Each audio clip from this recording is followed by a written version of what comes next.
안녕하세요. 지난 시간에 이어서 고용과 관련된 주요 용어 두 번째 시간 갖도록 하고, 이 시간이 그 직업정보론 정규 과정 중에는 아마 마지막 시간이 될 것 같습니다.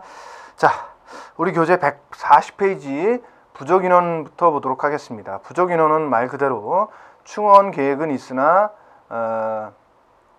인력이 부족하다고 느끼는 그러한 인원을 얘기하는 거라서 뭐 그렇게 큰 의미를 갖지는 않습니다. 그 다음에 비경제활동 인구, 말 그대로 제가 인구틀이 그려드렸을 때 경제활동 인구와 노동 가능 인구를 두 가지로 나눈다 그랬죠. 경제활동 인구와 비경제활동 인구로 나눠진다. 그래서 조사 대상 주간 중 취업자도 실업자도 아닌 만 15세 이상인 사람을 말한다라는 거죠. 그러다 보니까 경제활동 인구가 취업자와 실업자로 나눠지잖아요. 그죠? 그러니까 여기서 취업자도 실업자도 아니래요. 그러니까 비경제활동 인구에 속하는 거죠. 이들은 주된 역할에 따라 가사 또는 육아를 전담하는 전업, 주부, 학생, 일을 할 수 없는 연로자와 심신장애자, 자발적으로 자선사업이나 종교단체에 관여하는 자 등으로 구분된다. 예. 여기 제가 말씀드렸던 백수는 안 나왔는데 백수도 여기 포함되는 겁니다. 그 다음에 사업체, 상품을 생산하거나 용역을 제공함으로써 사업을 행하는 개개의 물리적인 장소로서 일반적으로 회사, 공장, 상점, 영화관, 병원, 학교, 사무소, 영업소, 출장소 등등등 이런 것들로 불려지는, 그래서 일정한 지역을 점유하여 경제활동을 행하는 장소를 말한다라는 거죠. 그 다음에 상용과 일용, 주로 상용과 일용은 상용은 근로계약 기간이 1년 이상인 사람들을 상용이라고 부르고요. 근로계약 기간이 1년 미만인 사람을 주로 그렇지 않은 걸로 좀 구분합니다. 상용이 아니다라는 거죠. 그래서 상용은 임금 또는 현물 등을 받으며 고용계약 기간이 1년 이상인 자로 얘기할 수 있다는 거죠. 근데 경제활동 인구 얼버에서는 이렇게 표기하는데, 다른 조사에서 사업체 노동력 실태 조사에서는 임금을 목적으로 근로한 자로서 기간을 정하지 아니하거나 1개월 이상의 기간을 정하여 고용된 자와 일용 및 임시 근로자로서 입사 기준일 이전 3개월을 통산하여 45일 이상 근로한 자, 이런 사람들을 상용이라고 표현할 수 있다라는 거죠. 근데 어쨌든 그냥 보통은 근로계약 기간이 1년 이상이면 상용이다 이렇게 보시면 될 것 같아요. 그 다음에 일용 근로자, 임금 또는 현금을 받으며 고용계약 기간이 1개월 미만인 자, 예. 근로계약 기간이 1개월 미만으로 계약된 사람들을 보통 일용 근로자라고 표현할 수 있다는 거죠. 현재 직명에 관계없이 사업체에서 그날 필요에 의하여 고용된 자로서 조사 기준일 이전 3개월 동안 45일 미만 근로한 자도 일용 근로자로 볼 수 있다는 거. 3개월 동안에 45일 미만 일했대요. 그 다음에 고용계약 기간이 1개월 미만인 자 또는 매일매일 고용되어 근로의 대가로 1급 또는 일당제 급여를 받고 있는 자, 예, 이런 개념도 일용 근로자로 표현할 수 있다는 거죠. 그 다음에 근로시간은 정상 근로시간과 초과 근로시간으로 표기한다. 정상 근로시간은 여러분들 보통의 근로자는 1일 몇 시간 일하나요? 8시간 일하죠. 이게 정상 근로시간이고, 여기에 플러스 이제 알파를 하게 되면 뭐가 되는 거예요? 시간 외 근로가 되는 거죠. 일주는 몇 시간이죠? 40시간이죠. 40시간 플러스 알파의 시간 일했다. 이것도 물론 시간의 근로로 잡히는 거죠. 초과 근로죠. 초과 근로. 그래서 초과 근로시간은 정상 근로시간 이외에 연장 근로시간, 휴일 근로시간 등 정규 근로시간에 초과하여 근로한 시간을 얘기한다. 이렇게 얘기할 수 있다. 그다음 비정규직 근로자, 비정규직 근로자.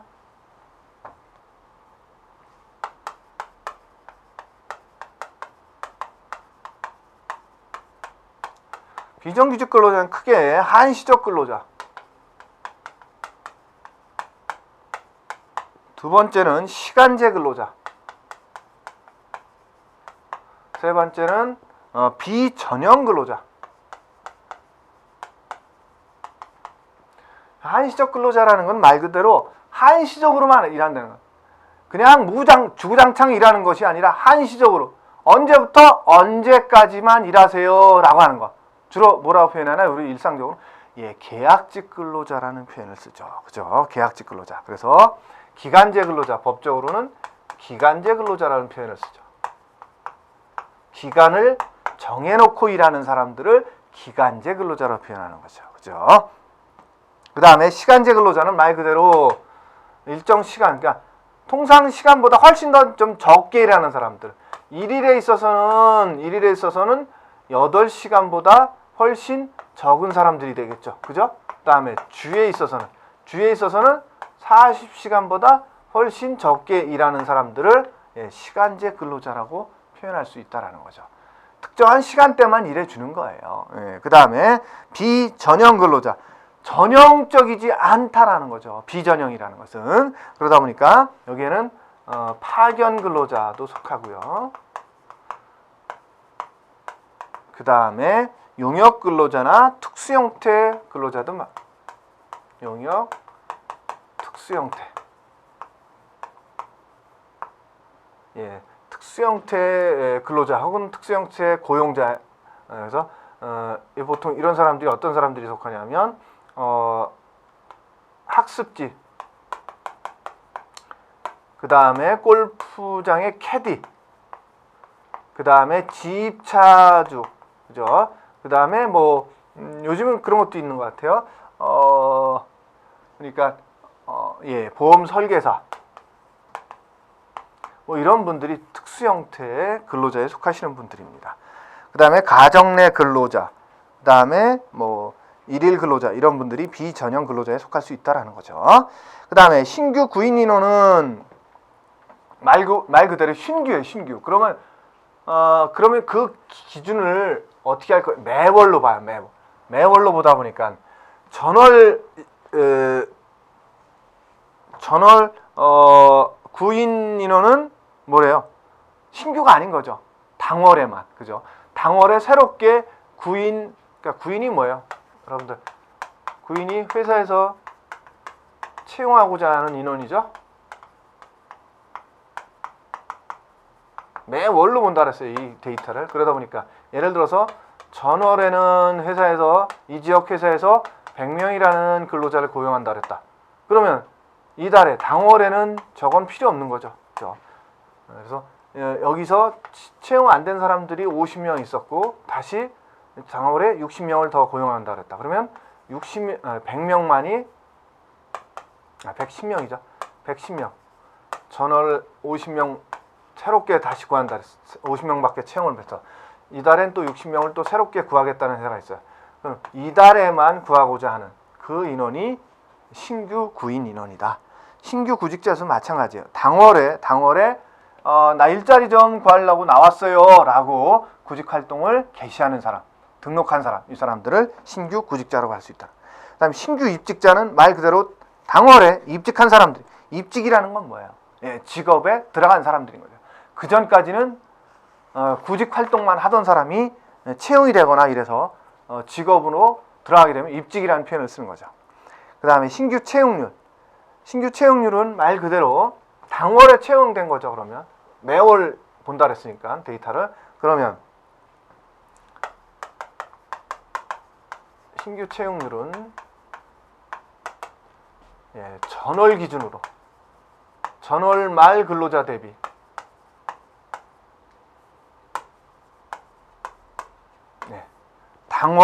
당월 신규 채용자가 되는 거죠.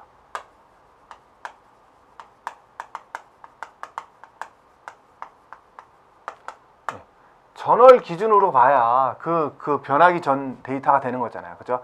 당월은 당월로 보면 당월은 계속 늘어나고 있는 상황이니까 안 되죠. 기준 자체가 변하지 말아야 되죠. 비율이니까 곱하기 100이 있어야 되겠죠. 그 다음에 실근로일수는 말 그대로 실제로 근무한 일수입니다. 휴가나 결근하지 않은 날을 말하는 거죠. 그 다음에 실업률. 실업률은 제가 했었죠. 이거 인구트리 하면서. 그 다음에 실업자. 자, 조사 대상 주간에 수입 있는 일을 하지 않았고 지난 4주간 일자리를 찾아 적극적으로 구직 활동을 하였던 사람으로서 일자리가 주어지면 즉시 취업이 가능한 사람이래요. 그래서 자, 실업자는 세 가지 개념이 있다라는 거죠. 지금 근로 조사하는 기간에 실제로 출근한 일하지 않았다라는 거죠. 그래서 조사 대상 주간에 수입 있는 일을 하지 않았고 조사 시점에서 수입 있는 일을 하지 않았다라는 거죠. 그죠? 두 번째로는 지난 4주간 적극적으로 구직 활동을 했던 사람이에요. 그 다음에 일이 주어지면 즉시 취업이 가능한 사람. 이미 일하고 있는 사람은 즉시 취업이 어렵죠. 그죠? 예. 그러니까 그런 사람들은 실업자가 아니라는 거죠. 그 다음에 알선 건수는 알선해준 건수예요. 고용센터나 일자리 지원센터, 지자체 같은 데서 자 구직자를 대상으로 알선을 해주잖아요. 기업체. 자, 선생님 저쪽 회사가 괜찮은 것 같으니까 저쪽 회사에 한번 지원해 보세요. 이렇게 알선해 주는 거죠. 그런 알선 건수를 얘기하는 거고, 알선율은 말 그대로 알선 건수를 비율로 따진 거예요. 그럼 누구 대비한 거냐? 신규 구직자 대비. 일자리를 찾아온 사람 대비해서 몇 사람이나 알선을 해줬느냐, 이걸 보는 거예요. 그 다음에 연간 특별급여액은 말 그대로 정상적으로 나온 거 말고 특별급여액이었죠. 특별, 뭐 상여라든가 이런 것들이 되겠죠. 특별 상여나. 그 다음에 연령은 만 나이를 따지고요. 그 다음에 유효 구인 인원. 유효 구인 인원은 뭐냐면 구인 인원 중에서 유효하다는 뜻이에요. 그러니까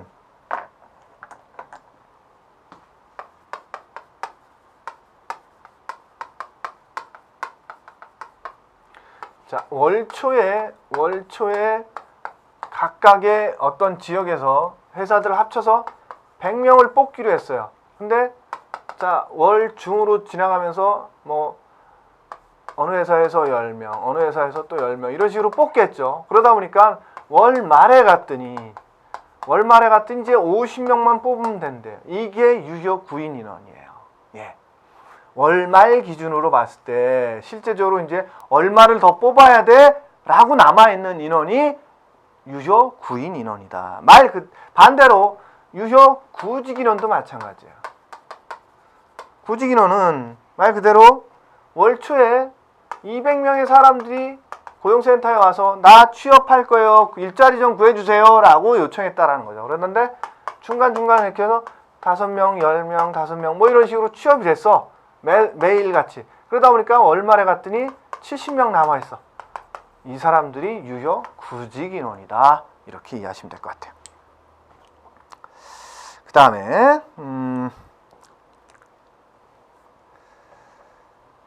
월 근로시간은 총 근로시간을 말하고 월 급여액도 마찬가지죠. 정액급여 플러스 초과 근무했으면 초과 급여까지 받는 거. 그 다음에 월 평균 근로자 수는 전월을 기준으로 해서 총 당월에 근로한 시간을 얘기하는 거예요. 그러다 보니까 두 달치 평균을 봅니다. 평균 근로 시간 수는 그래서 전월 말 근로자 수와 당월 말 근로자 수를 평균으로 한 거죠. 두 개를 나누니까 평균이죠. 그래서 두 달 동안의 평균 근로자 수 대비해서 총 근로 시간을 얼마나 했느냐 이런 것들을 보는 거예요. 그 다음에 월 평균 근로일수도 마찬가지입니다. 근로자 수가 두 달 동안의 근로자 수 대비 평균 대비해서 근로 시간이었다면 월 평균 근로일수는 말 그대로 두 달 동안 평균한 근로자 수 대비해서 며칠이나 일했느냐 그런 근무 일수를 보는 거죠. 그 다음에 144페이지에 나오는 것처럼 월 평균 임금은 말 그대로 두 달 동안의 평균적인 근로자 수 대비해서 임금 총액을 한 것을 월 평균 임금이라고 한다. 그 다음에 이직률은 당월 이직한 수가 얼마나 되느냐 하는데 전월 말 근로자 수 대비한다는 거죠. 입직자 수도 마찬가지였던 거죠. 전월 말 근로자 수 대비해서 당월에 입직한 사람들을 얘기한다면 이직률도 마찬가지예요. 전월 말 근로자 수 대비해서 당월에 몇 사람이나 이직을 했느냐 이걸 보는 거예요. 그 다음에 임금은 정액급여가 있고 초과급여가 있고 특별급여가 있는데 정액급여는 말 그대로 정해진 금액이에요. 여러분들 월급 얼마 이렇게 정해진 거 있죠. 그 다음에 초과근로는 말 그대로 초과근로에서 받게 되는 거. 그 다음에 특별급여는 뭐 특별상여나 이런 것들이죠. 성과급 이런 것들이 특별급여에 속하는 거죠. 그 다음에 임금총액은 이 모든 것들을 다 합친 것들을 임금총액이라고 할 수 있다. 그 다음에 입직률은 입직률도 마찬가지입니다. 전월 말 근로자 수 대비해서 당월에 얼마나 입직을 했느냐라는 보는 거죠. 그래서 입직자 수는 조사 대상 기간 중 사업체 전입이나 신규 채용으로 입직한 자를 말한다. 당 사업장에 채용되거나 혹은 다른 곳에 있다가 우리 사업장으로 전근돼서 오는 그런 사람들을 다 포함하는 게 입직자 수라고 볼 수 있다는 거죠. 그 다음에 재취업 기간. 말 그대로 이직했다가 재취업할 때까지 걸리는 시간이고요. 제시임금은 기업체에서 제시하는 걸 말하는 거예요. 회사에서 자 우리 격리사원 뽑는데 150만 원 줄게요 이렇게 제시했다. 그럼 그게 제시임금이에요. 기업에서 제시하는 거예요. 반대의 임금 뭐냐면 희망임금이라는 게 있습니다. 희망임금. 희망임금은 내가 받고자 하는 거예요. 근로자 본인이 받고자 하는 임금이에요. 유보임금이거나 희망임금이라고 표현해요. 유보임금도 같은 얘기입니다. 그 다음에 종사상 지위, 고용주, 한 명 이상의 유급 직원을 두고 농장이나 사업체를 운영하는 자를 고용주래요. 근데 자영자, 자영업자죠. 자영업자는 유급 직원 없이 혼자 또는 무급가족 종사자, 농장이나 사업체를 운영하는 자, 그 다음에 무급가족 종사자. 제가 인구트리 하면 설명드렸었죠. 가족의 사업장이나 이런 데 가서 일을 해주는 거예요. 주당 18시간 일하되 보수를, 급여를 받지 않는 사람들을 얘기하는 거죠. 그 다음에 비임금 근로자는 자영업자와 무급가족 종사자를 말한다. 그래서 일시휴직자도 여기 포함될 수 있습니다. 그 다음에 주당 근로시간은 뭐냐면 이게 월 근로시간 대비해서 30.4는 일 년을 365일이잖아요. 이거를 12달로 나누면 한 달에 보통 30.4일이 나온대요. 그래서 30.4라는 숫자가 들어간 겁니다. 그 다음에 직종. 말 그대로 본인이 속한 직종을 얘기하는 거죠. 그래서 그 다음에 충족률은 회사에 얼마나 충족을 시켜줬냐 이런 거예요. 고용 알선하는 기관 입장에서 고용센터든 지자체 일자리 센터든 기업체에서 예를 들어서 100명을 뽑고자 했는데 기업체에서 그 지역에 있는 기업들 모두 합쳐서 100명을 뽑기로 했어. 구인할 걸 했던 거죠. 근데 고용센터나 이런 데서 70명만 알선을 해준 거야. 70명만 소개를 시켜줘서 70명만 채용이 됐어. 그래서 취업 건수야 이건. 그래서 그러면 뭐예요? 70%만 곱하기 100이니까 70%만 충족시켜준 거야 기업에. 기업에 얼마나 충족시켜줬느냐 이거예요. 충족률은.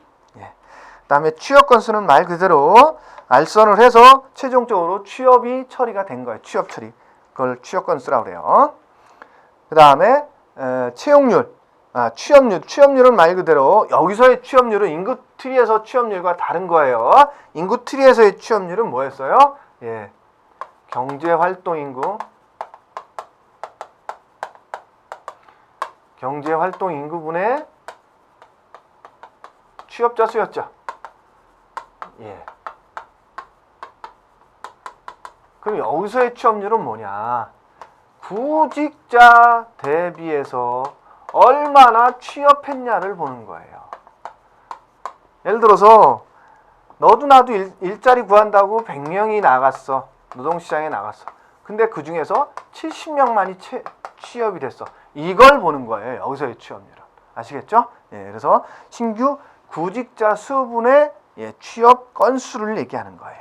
그 다음에 취업자 그 인구트리에서 제가 뭐라 그랬습니까? 인구트리에서 취업자는 주당 수입 있는 일을 1시간 이상 일했을 때를 취업자라고 부른다 라고 그랬죠. 그래서 조사 대상 주간 중 수입을 목적으로 1시간 이상 일한 자도 취업자고, 그죠? 자기에게 직접적으로 이득이나 수입이 오지 않더라도 자기 가구에서 경영하는 농장이나 사업체에서 수입을 높이는 데 도와준 가족 종사자. 이게 뭐예요? 무급 가족 종사자죠. 18시간 일한 자. 이 사람도 취업자로 보고, 직장 또는 사업체를 가지고 있으나 조사 대상 주간 중 일시적인 병, 일기 불순, 휴가 또는 연가, 노동쟁이 등의 이유로 일시 휴직한 사람들. 이 사람도 취업자로 본다 그랬죠. 무급 가족 종사자에 속하는 사람들이겠죠. 그 다음에 퇴직자. 말 그대로 일시 퇴직금과 중간정산액 및 해고 예고 수당을 포함한 합계액을 말한다. 예. 퇴직금이어서 퇴직자가 아니라 퇴직금. 그 다음에 퇴직 해고율. 말 그대로 전월말 근로자 수에 대비해서 당월에 얼마나 해고됐느냐. 예. 그래서 퇴직 해고자 수를 비율을 보는 거예요. 그 다음에 학력은 말 그대로 정규 학력을 보는 거죠. 그 다음에 현금급여는 말 그대로 현금으로 지급된 급여를 말하고요. 현물급여는 현금으로 지급되지 않고 그냥 물건으로 지급되는 급여를 현물급여라고 할 수 있다라는 거죠. 그 다음에 희망임금은 아까 말씀드렸던 것처럼 제시임금과 반대되는 개념이에요. 그러다 보니까 희망임금 충족률은 어떻게 되느냐. 다른 건 뭘 구하고자 하면 그게 분자로 가요. 근데 요것만큼 그렇지 않아요. 희망임금 충족률은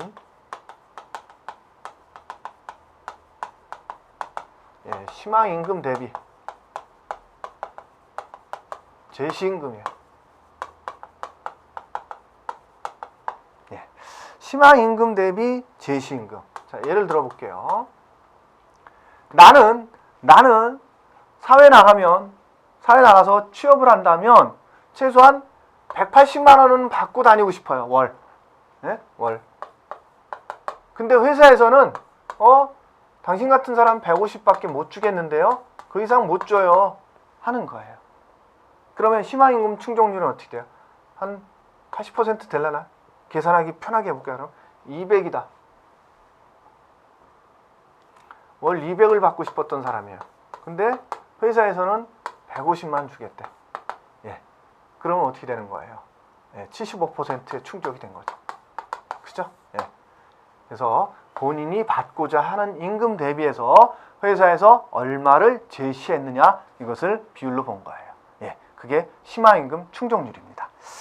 예, 이렇게 해서 우리 교재 그 정규 교육과정은 다 끝났어요. 어쨌든 여러분들이 직업정보론이라는 것은 어떤 것 때문에 공부해야 된다라는 거 처음에 말씀드렸어요. 여러분들이 직업 상담사로서 일하실 때 내담자나 혹은 구직자 혹은 실업자가 찾아오셨을 때, 자, 원하는 직업을 얘기했을 때 그것을 대충 얘기할 수 있어야 되고, 자세한 것은 그러면 내가 모든 다 직업을 다 상세하게 설명할 수 없을 테니까, 그러면 최소한 직업과 관련된 정보들은 어디서 찾아볼 수 있는지, 그래서 직업 사전이라든가 직업 전망서라든가 잡맵이라든가 이런 것들을 여러분들이 알고 있어야 그것들을 통해서 구직자에게 상담을 해드릴 수 있잖아요. 그런 차원에서 직업 정보라는 게 필요하다라는 거죠. 또 관련 정보, 그래서 어떤 산업에 속해 있느냐, 혹은 그 직업을 갖기 위해서는 대학에 진학한다면 어떤 학과를 가야 되느냐, 혹은 어떤 자격증이 필요하느냐, 그 직업에서는 등등등의 내용들을 배우게 되는 과목입니다. 예, 그래서 여러분들이 제가 이제 요거 끝나고 이제 기출 문제를 풀어 드릴 텐데요. 여러분들 이 본 수업 내용에서 이해 못했던 부분들이 있다면 기출 문제를 풀면서 또 한번 다시 정리하는 그런 시간을 갖도록 하시기 바랍니다. 예, 마지막까지 수업하시느라 고생하셨고요. 여러분들 이게 끝나는 게 아니죠. 여러분들은 계속적으로 복습을 하셔서 시험에 어렵지 않게 준비해 주시길 부탁드립니다. 여러분들 고생하셨습니다.